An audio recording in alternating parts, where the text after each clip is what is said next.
En el tercer país más desigual del mundo, estamos actuando para atender 14 poblaciones de especial protección constitucional. Conoce aquí cómo lo hacemos. Esto es Colombia con Igualdad, un podcast del Ministerio de Igualdad y Equidad. Hola, soy Sonia Cifuentes de la Oficina Asesora de Comunicaciones del Ministerio de Igualdad y Equidad. Les damos la bienvenida a un nuevo capítulo de Colombia con Igualdad Podcast, un espacio de encuentro para hablar del quehacer de nuestro ministerio. El capítulo de hoy es de gran interés porque hablaremos del Viceministerio de las Mujeres, una promesa de campaña del presidente Gustavo Petro que hizo realidad con la creación del Ministerio de Igualdad y Equidad. En Colombia viven más de 50 millones de personas y la mitad de ellas son mujeres. Mujeres en todas sus diversidades, con brechas de desigualdad histórica que desde el Viceministerio de las Mujeres este gobierno se ha encargado de reducir.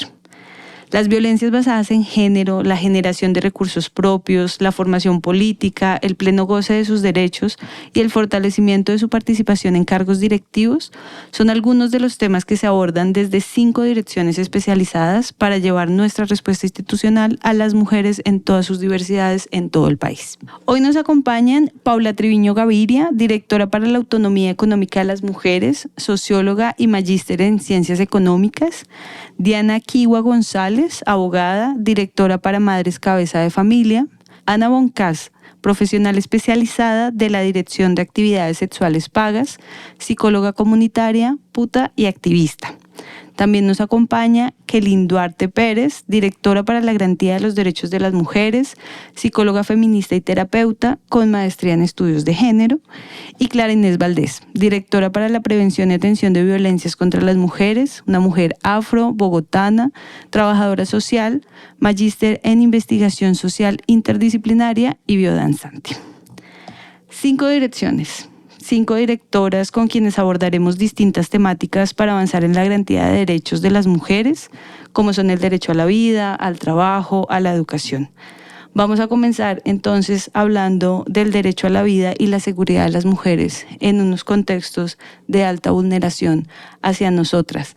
Clara, cuéntanos en qué consiste la dirección que encabezas y cómo aporta para la garantía de la vida de las mujeres.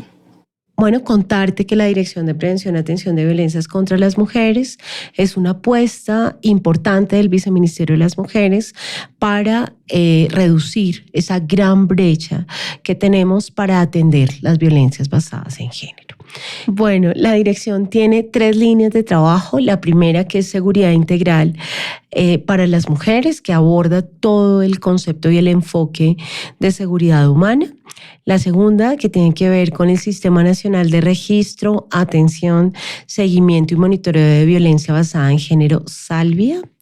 Y la tercera línea, que tiene que ver con todos los procesos de transformación cultural.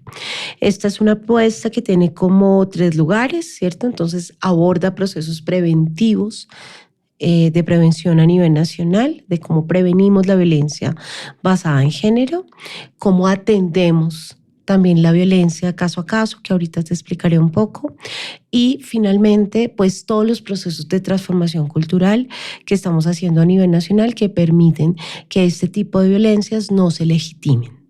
Entonces tenemos, digamos, como esos tres grandes líneas y tenemos infinitas, digamos, como acciones que hemos realizado que tienen un impacto de orden nacional y que contribuyen de manera significativa a la erradicación de las violencias contra las mujeres. Kelin, desde la Dirección para la Garantía de los Derechos de las Mujeres, ¿cuáles son las principales apuestas que ustedes se han marcado? Bueno, la Dirección para la Garantía de los Derechos de las Mujeres tiene varias líneas de acción. Por una parte, buscamos fortalecer el papel de las mujeres como constructoras de paz, reconociendo ese legado y esos aportes de las mujeres en la construcción de paz. Entonces tenemos acciones y estrategias que buscan también garantizar su protección, impulsar sus procesos organizativos y articular con las entidades para poder fortalecer los procesos de las mujeres constructoras de paz y defensoras de derechos humanos. Hacemos también seguimiento a las medidas de género del Acuerdo de Paz y al plan de acción de la resolución 1325, donde hemos sido las principales impulsoras de este plan en articulación con otras entidades estatales. Y otra de nuestras acciones es la territorialización de la política pública a través de las casas para la dignidad de las mujeres.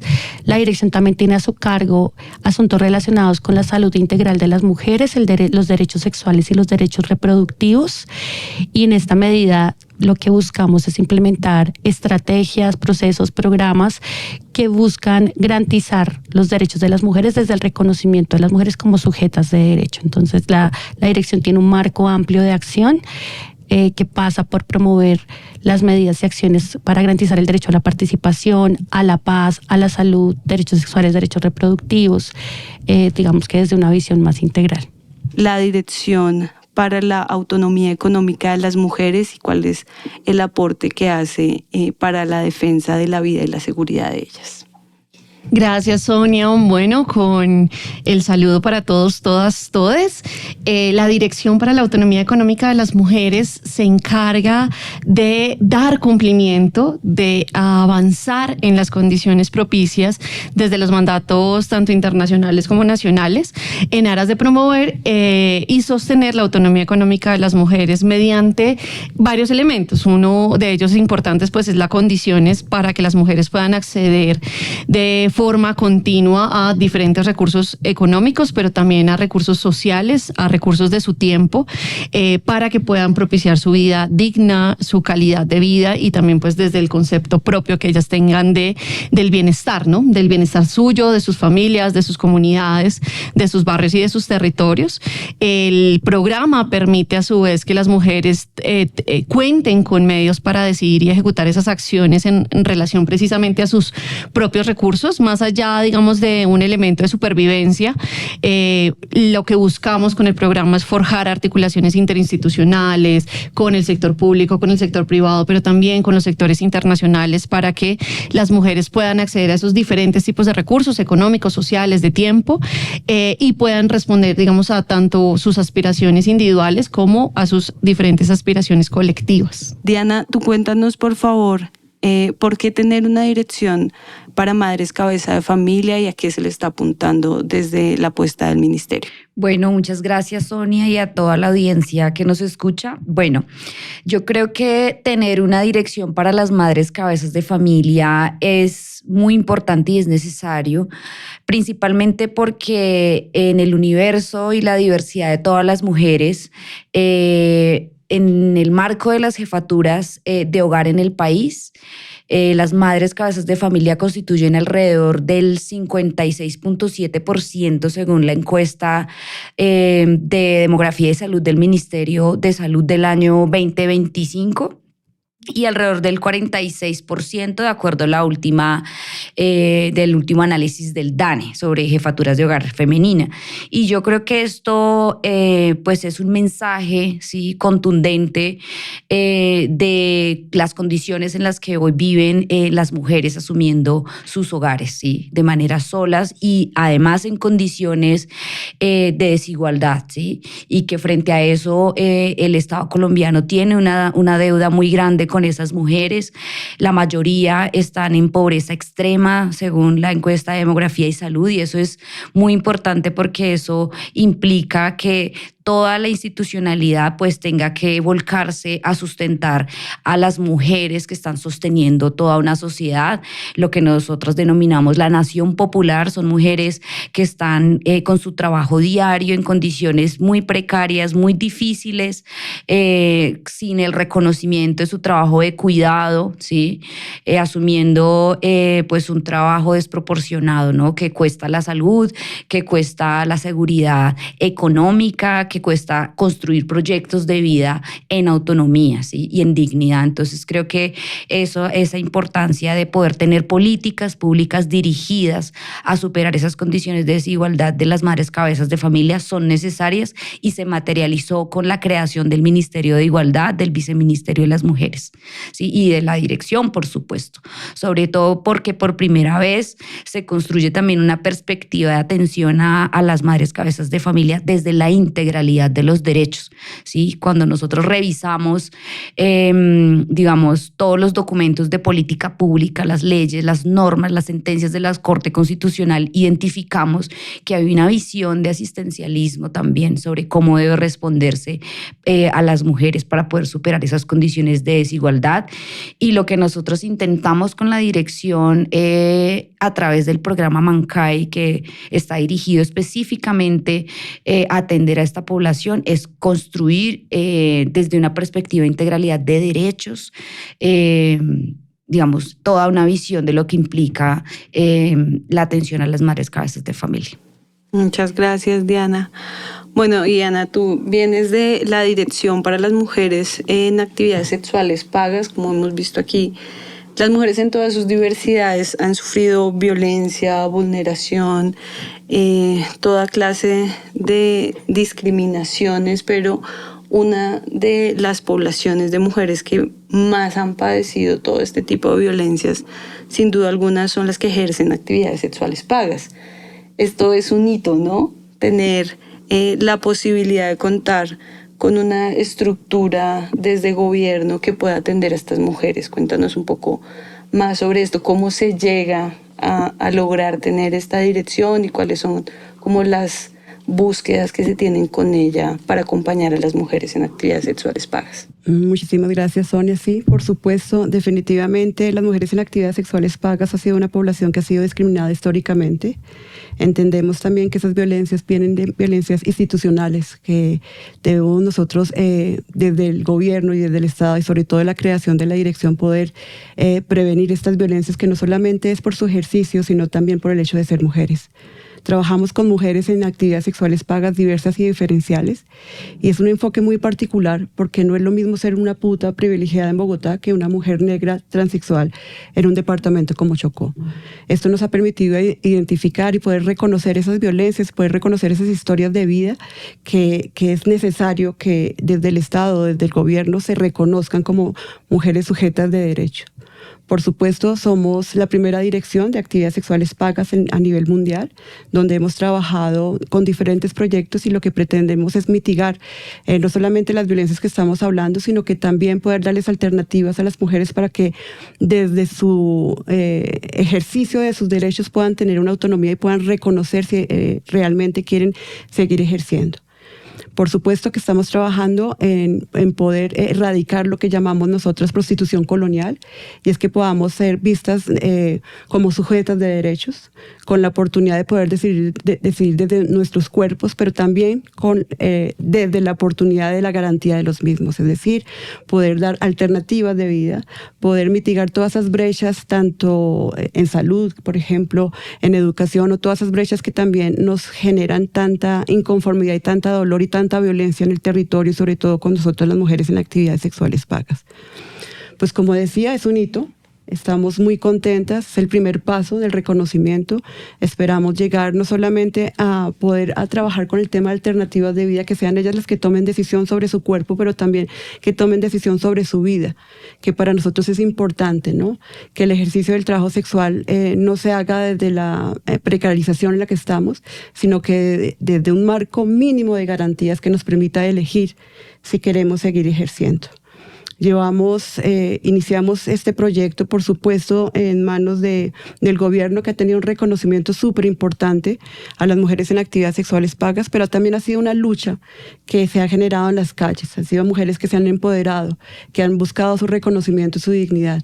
Entonces, para nosotros es un absoluto placer, y en el tema personal es un orgullo muy grande estar en representación, con toda la humildad lo digo, de poder ayudar y aportar, no solamente en la dignidad de las mujeres, sino un reconocimiento que nos permita llegar a políticas públicas que puedan dar directrices para el cumplimiento de los derechos que tenemos como mujeres en actividades sexuales pagas.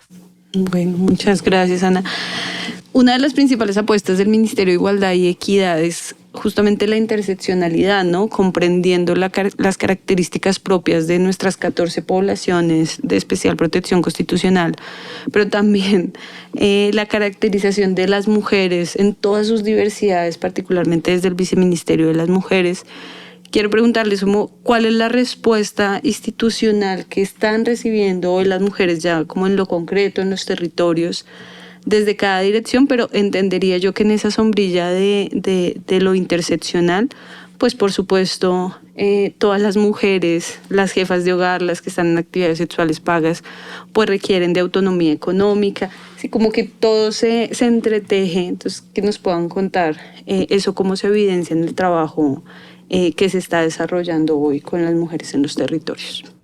Bien, bueno, Sonia, desde la Dirección para la Autonomía Económica de las Mujeres, nosotras en este momento, digamos, entendimos que somos transversales a todos los demás programas, entonces en ese orden nos articulamos precisamente con las demás. Parte de las mujeres que están en actividades sexuales pagas recibieron formación y capacitación, por ejemplo, en temas de TICS, que tenemos allí un módulo para la autonomía económica de las mujeres que construimos, que se llama Construyendo Autonomía Económica con las mujeres desde nuestros territorios. Son 5 estrategias, una estrategia para TICS, una estrategia para ahorro comunitario, asociatividad feminista, empleabilidad y mercado y comercialización. Y desde allí, dependiendo precisamente de las características de las mujeres en territorio, de lo que necesitaban, de qué tan avanzada estaba su unidad productiva, de si era una iniciativa, si ya estaban asociadas, fuimos respondiendo precisamente a ellas. Hoy con más de 560 mujeres que han participado del ejercicio de implementación, más de 10 departamentos, más de 60 municipios a los que hemos ido, tanto de manera presencial como de manera virtual. Hemos alcanzado, digamos, un gran parte del territorio nacional, con mujeres de toda clase, de toda raza.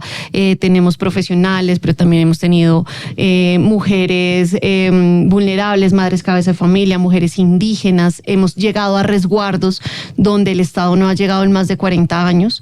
Y ahí la autonomía económica es muy diferente, como lo decían mis compañeras, mis colegas directoras y los equipos. No es lo mismo realizar una ruta por los corregimientos de Ituango, por ejemplo, en Santa Rita, El Aro, Pascuitá, que llegar a Leticia, un resguardo, o llegar a Ibagué, Tolima, que es una ciudad principal.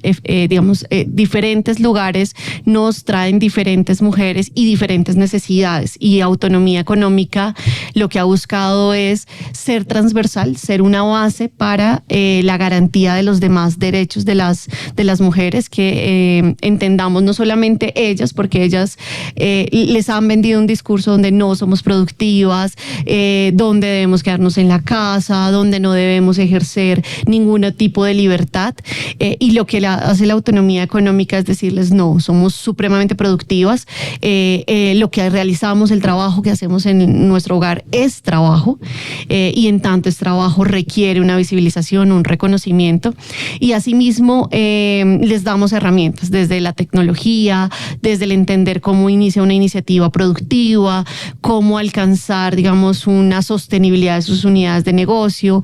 Eso es lo que hemos logrado hacer y lo hacemos precisamente desde el territorio y desde las interseccionalidades. Muchas gracias. Bueno, en el caso de la Dirección para Madres Cabezas de Familia, nosotros en el 2026 pudimos realizar una convocatoria a nivel nacional que se llamó Las Jefas de Hogar Sostienen la Economía Popular. Esa convocatoria, digamos, tuvo como objetivo, porque ya cerró, pero fue un ejercicio en el cual nosotras quisimos darle una mirada precisamente no solamente interseccional, sino también intercultural. Sí, previendo precisamente que uno de los grandes retos que tiene el Estado no es solamente llegar a los territorios, ¿sí?, sino también la forma en cómo se llega a los territorios y entender la dinámica cultural, ¿sí?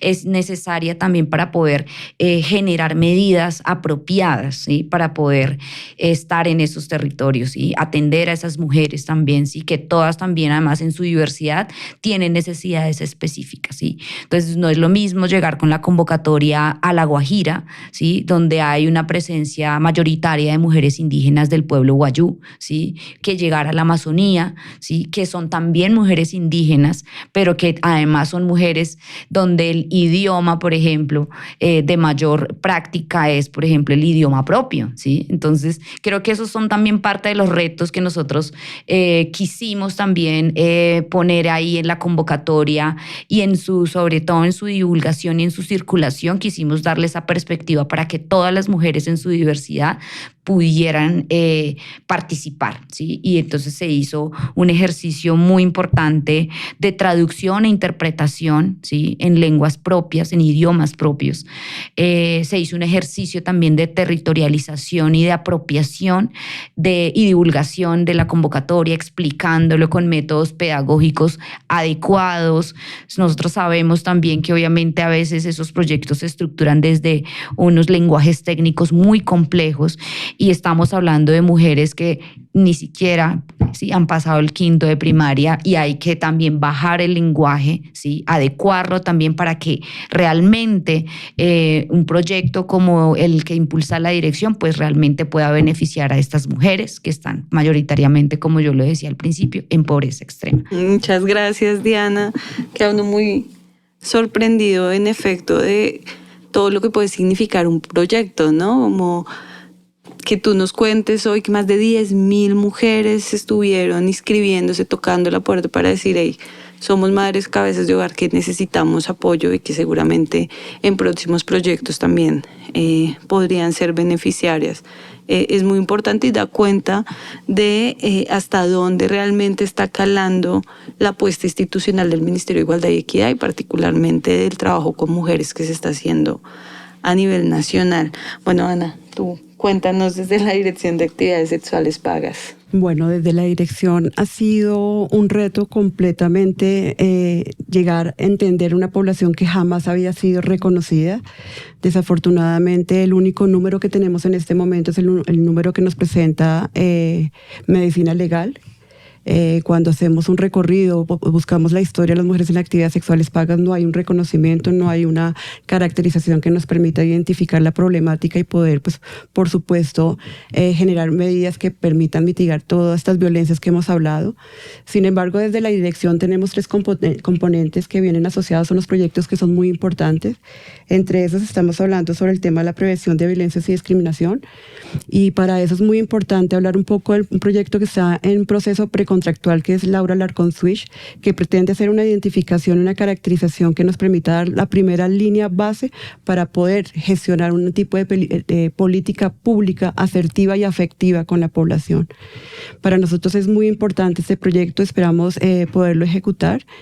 Pero también hemos tenido unas acciones como un proyecto que llamamos o se llama Educadoras Pares, que es por la primera vez que 47 mujeres trabajadoras sexuales han sido contratadas desde sus experiencias para que nos permitan identificar desde los territorios con las particularidades en las cuales las mujeres ejercen las actividades sexuales pagas. Esta dinámica ha sido completamente enriquecedora, no solamente para nosotros para poder entender la población, porque no estamos trabajando para la población, sino que trabajamos con la población y construimos con ellas este tipo de proyectos. Fueron 47 mujeres educadoras pares en diferentes territorios a nivel nacional que nos permitieron visibilizar esas realidades, pero también nos permitió fortalecerlas. No solamente en temas del reconocimiento de su ejercicio como tal, sino en el ejercicio de sus garantías de derechos, porque muchas no conocíamos que éramos sujetas de derechos y no conocíamos cómo podíamos protegernos a través de jurisprudencia, porque en este momento trabajamos solamente con jurisprudencia, pero es un paso súper importante para nosotros en garantías de derechos. Pero también en este momento estamos trabajando con Alternativas de Vida, que es un proyecto que pretende dejar 160 unidades productivas en 30 municipios y en 20 departamentos, que le permite o lo que pretende es dar una alternativa de vida de ellas y que sean ellas las que tomen una decisión sobre su rumbo de vida, sin discriminación. En este proceso estamos pensando llegar a 5.000 mujeres a nivel a nivel nacional. Entre ellas vamos a caracterizar, que es la primera caracterización que vamos a tener, es una caracterización de 2.500 mujeres, de las cuales 1.600 van a ser las beneficiarias, y que pretende no solamente desde el individuo o la individua poder fortalecerla, sino también el proceso comunitario, porque para nosotras es importante también reconocer que las luchas del trabajo sexual o de las actividades sexuales pagas han venido por parte de las organizaciones. Ha sido un trabajo muy bello. En el caso de la Dirección Clara para la Prevención y Atención de Violencias contra las Mujeres, uno de los instrumentos que más se ha dado a conocer públicamente es justamente el sistema de monitoreo, Salvia. Cuéntanos un poco más sobre eso, pero también sobre las otras dos líneas, para que las mujeres que están escuchando este podcast también sepan cómo pueden acceder a los distintos programas que se vienen desarrollando desde tu dirección y cómo pueden también pues ser atendidas en caso de alguna vulneración de la que sean víctimas. Del componente de estabilización, que tiene 3 momentos claves. El primero, apoya luego de que las mujeres ya han estado en el proceso de acceso a justicia o enrutadas en ese proceso, acompaña específicamente para búsqueda o gestionar procesos de empleabilidad, tiempo libre y educación. El segundo, los apoyos de emergencia. Si una persona está en altísimo riesgo de feminicidio o es familiar víctima de feminicidio, tiene 2 tipos de apoyos. En alto riesgo tiene un apoyo de emergencia hasta por 3 meses en transporte, alimentación, alojamiento seguro y un kit de aseo y de vestuario de emergencia. El segundo tiene que ver con familias víctimas o familiares víctimas de feminicidio, donde apoyamos con servicio exequial, apoyo simbólico, alimentación, alojamiento y transporte. Este se da pues principalmente para las personas que pues requieren de este acompañamiento o que van a perder la vida o tienen el riesgo inminente de perder la vida. Y el tercer momento de la estabilización pues tiene que ver con la creación de una red nacional de organizaciones acompañantes. Lamentablemente, cuando las mujeres o las personas viven un hecho de violencia basada en género, de violencia por prejuicio, quedan solas, sin red. Por esta razón, está la red de organizaciones acompañantes. Lo que busca es que las organizaciones sociales acompañen hasta por 6 meses a estas víctimas que tenemos en el centro de monitoreo para que sigan tejiendo red y generen proyectos de vida, ¿sí? Para que ojalá los círculos de la violencia no las sigan acompañando. Por tanto, digamos que este es como el gran proceso de acompañamiento que tiene Salvia, y pues que hemos atendido más de 65,000 llamadas y tenemos más de 12,500 casos registrados hasta el momento. Gracias, Clarita. Bueno, está claro que Salvia requiere casi que un programa entero para abordar la complejidad también de la apuesta integral, que va mucho más allá, como tú dices, de solo recibir las llamadas y transferir a otras entidades. Creo que eso es muy importante y muy potente frente a ese acompañamiento responsable también que se hace a estas más de 12,000 personas que han padecido algún tipo de violencia. Bueno, frente a las apuestas también más conocidas del viceministerio, desde la Dirección de Garantía de los Derechos de las Mujeres tenemos las casas para la dignidad de las mujeres. Entiendo que ya llegamos a más de 30 municipios, que a final de este año van a ser más de 50, esperamos. Pero Kelly, cuéntanos cuál es la importancia de esta apuesta, que también, como decía Clara hace un rato, pues permite que todas las mujeres puedan acceder, ¿no? Con las otras compañeras. Hace un rato en la mesa decíamos, la atención no puede ser un privilegio, ¿no? Y el hecho de que estas sean apuestas públicas, que estén abiertas para que las mujeres en todas sus diversidades puedan acceder a los servicios, pues también es parte de ese aporte diferencial que da el Ministerio de Igualdad y Equidad. Cuéntanos, por favor, las casas y qué otras acciones se desarrollan. Bueno, las casas para la dignidad de las mujeres es una de las apuestas también del Plan Nacional de Desarrollo. Se estableció que debíamos institucionalizar este programa y finalmente queda establecido mediante el decreto 530 del 2024. Inicialmente fortalecimos 19 casas y ya hemos logrado llegar a 38 casas. Estamos fortaleciendo la construcción, adecuación y dotación de 17 casas nuevas y esperamos llegar al final del 2026 con 55 casas en operación y fortalecidas. ¿Cuál es la importancia de este programa? Lo que busca es, en alianza con los entes territoriales, con alcaldías, con gobernaciones, que logremos fortalecer la respuesta institucional para la garantía de los derechos de las mujeres, y por eso en el modelo de atención de las casas lo que buscamos es que se garantice atención psicosocial, atención jurídica, círculos de comadreo como espacios de encuentro y de conversación entre mujeres, círculos de protección para mujeres lideresas, iniciativas de autonomía económica, iniciativas de formación a las mujeres tanto en sus derechos como en formación académica. Tenemos casas que tienen programas de formación técnica, tecnológica, en alianza con el SENA, por ejemplo, y también espacios de bienestar para la relajación, para la danza, la pintura. Finalmente lo que buscamos es que sean espacios de encuentro, de redes de mujeres, que las organizaciones de mujeres también tengan donde realizar sus trabajo y sus procesos, y donde las mujeres encuentren un espacio para fortalecer sus redes de apoyo y poder impulsar también sus iniciativas.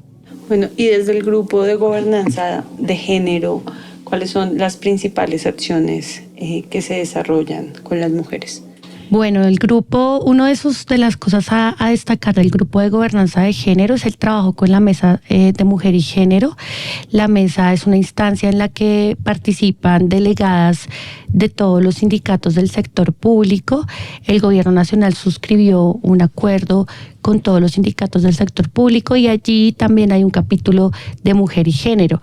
En ese capítulo, nosotras desde el viceministerio realizamos la secretaría técnica de esa instancia y hemos logrado cumplir el 100% de los compromisos del 2022-2023, alrededor del 80% de los compromisos 2023-2024 y alrededor del 50% de los compromisos 2025-2026. Uno de los logros a destacar del grupo de gobernanza de género es el fortalecimiento de la mesa de mujer y género del Acuerdo Nacional Sindical, que está conformada por lideresas sindicales de las centrales sindicales del sector público de todo el país. Hemos logrado un 83% de los 24 acuerdos de la vigencia 2023-2024 y un 50% del cumplimiento de los acuerdos de la vigencia 2025-2026. Estos compromisos incluyen medidas para prevenir y atender violencias en el ámbito laboral, para fortalecer la educación y la formación institucional con enfoque de género. Implementamos un diplomado de formación sindical con enfoque de género. Hemos también trabajado para medidas de seguridad y salud en el trabajo con enfoque de género. Entonces hay toda, una serie de medidas que se han venido fortaleciendo y que se materializan en el cumplimiento de esos compromisos que hemos impulsado en articulación con las lideresas sindicales. También se destaca la formación a servidores y servidoras públicas a través de un curso de prevención y atención de violencias que tenemos en alianza con la ESAP para el sector público, y también diversos espacios de sensibilización que han logrado llegar a miles de servidores públicos. Se hace también desde el grupo de gobernanza el seguimiento a compromisos técnicos y también se destaca el fortalecimiento a entes territoriales para sus políticas públicas de mujer y género. Bueno, mujeres, está claro que es muy grande el trabajo que requerimos las mujeres en todas nuestras diversidades en un país pues donde históricamente hemos sido víctimas de violencias estructurales, sociales, políticas, económicas, y qué importante poder conocer lo que se viene desarrollando desde el Viceministerio de las Mujeres, que como recalcábamos hace rato, pues también es el producto de la lucha de las mujeres organizadas. Y en ese privilegio que significa muchas veces poder estar organizadas y contar con un tejido y hacer también un acompañamiento interseccional como el que se viene haciendo desde el Ministerio de Igualdad y Equidad, les pediría que cerremos con un mensaje muy puntual desde la prevención y atención a las violencias hacia las mujeres que han sido víctimas de feminicidio, qué decirles del compromiso que se va a mantener independiente de cuál sea la forma del ministerio, y también para quienes están con la expectativa de que las casas y las demás iniciativas de garantía de los derechos de las mujeres lleguen a todo el territorio nacional. Pues la invitación a que las mujeres organizadas y también las mujeres en sus diversidades se apropien del legado del Viceministerio de las Mujeres, de esta agenda de mujeres, paz y seguridad que es suya, a través del plan de acción, a través del PIC y también de las casas para la dignidad, que son los espacios donde pueden también materializar sus apuestas. Entonces, una invitación a que hagan suyo estos legados del viceministerio, porque hemos trabajado muy fuertemente por dejarle al país una arquitectura de género fortalecida y unas políticas públicas, programas y proyectos andando que deben ser apropiados y defendidos también por la ciudadanía. Así es, muchas gracias, Kelin. Clarita, tu mensaje. Bueno, el Viceministerio de las Mujeres deja al país un sistema público de atención integral para mujeres víctimas de violencia basada en género, para familiares víctimas de feminicidio y para personas LGTBI que han vivido hechos de violencia por prejuicio. Entonces creo que el mayor digamos, como mensaje para las personas, es decirles, el Estado Nacional a través del Viceministerio garantiza la atención integral de las violencias basadas en género, acompaña, decir que este sistema se queda también a través del decreto 1476 del 2014, el decreto 1476 del 2024, que también hace parte o responde a la emergencia por violencia del Plan Nacional de Desarrollo, y se queda para acompañar a las víctimas y sobrevivientes de violencia basada en género en Colombia. Además, digamos, como de este acompañamiento integral a través del proceso de territorialización y de la estabilización de cada una de ellas. Bueno, muchas gracias a ustedes, mujeres, 5 mujeres también muy diversas que hoy nos acompañan para compartirnos ese accionar integral que estamos desarrollando en los distintos municipios del país con las distintas mujeres étnicas, mujeres empobrecidas, mujeres también de las ciudades, porque la exclusión también se da en las grandes urbes. Entonces, de nuevo agradecer el espacio. Con esto damos cierre a esta entrega del podcast Colombia con Igualdad y hasta una próxima oportunidad. Muchas gracias. La igualdad no se pide, Se construye se defiende y se sostiene. La igualdad se necesita.